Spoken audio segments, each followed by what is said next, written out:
Hey guys, how's it going? I'm the Happy Mad Scientist, and in this video I'm going to show you how to make this awesome night vision camera that you're watching me through right now. And right now it's really dark outside, it's just some stars in the sky, and it's foggy outside, and you can see, like through this night vision camera, you can see like it's day outside. This is no joke. This is actual night vision, and right now you're seeing me without any passive infrared lighting, which is really cool considering that most digital night vision cameras, you have to have some sort of passive infrared lighting that you have to shine around, to see.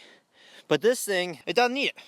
It just doesn't. It has such a great camera on it that the only time you would need passive infrared lighting is when it gets really dark outside, like there's no stars, no moon whatsoever, it's overcast sky, or you're indoors.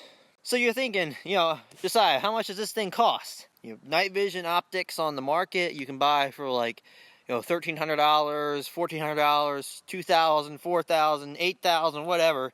They get really expensive, and it actually only costs $200 to get it working. And if you really watch some of the parts, the more expensive parts, I built this thing for just about $140. So that's crazy for the performance that this thing has. Man, it's just, you can see everything. So without any infrared lighting. Imagine this thing was pocket size. Yeah, it fits in your pocket. So that's enough talk. You're about to see a super cool build montage of me building this stuff. If you want a more in-depth tutorial of how to build this, check out my Instructable. I'll post a link in the description, and that's really cool. So yeah, enjoy.